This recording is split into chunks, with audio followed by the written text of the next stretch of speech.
ধরে খুঁজতেছি বহুত দুটি ক্ষমা করে দিলেন আজ সন্ধ্যায় ফাঁস নিবো কেন ফাঁস নিবা কেন কৈতুরী মা মানে কৈতুরীর বিবাহ ঠিক করেছে 20,000 টাকা কাবিন 5,000 উসুল কৈতুরীর বিবাহের সাথে তোমার ফাঁস নেওয়ার কি সম্পর্ক এটা বুঝলাম না বিষয়টা আপনি কেমনে বুঝবেন আপনি কি আর এই দুনিয়াতে আছেন আরে তো শোনো শোনো শোনো শোনো শোনো আপনি শুনেন সন্ধ্যায় ফাঁস নিবো এখনো কিছুই জোগাড় যন্ত্র ওঠে না বাবু দয়া করো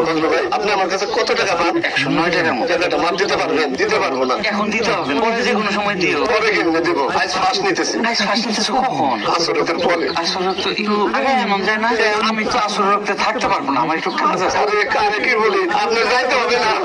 এত রাগ করলো কেন সময় সে কাজ থাকতে পারে না এই যে হাসান ভাই আপনার সাথে দেখা হয়েছে ভালো হয়েছে হাতা দেন কেন মা দিব আজ ফাঁস নিতে যাইতেছেন হাতা দেন আমি তো কিছুই বুঝতে পারলাম না বুঝার কি আছে আপনি তোর কাছে খুকানা গাছ থেকে দড়ি ঝুলায় ফাঁস নিব আপনার কাছে কি টাকা পয়সা আছে আপনি 100 টাকা দেন দড়ি কিনবো আপনাদের কোনো কর্মকাণ্ডই আমি বুঝতে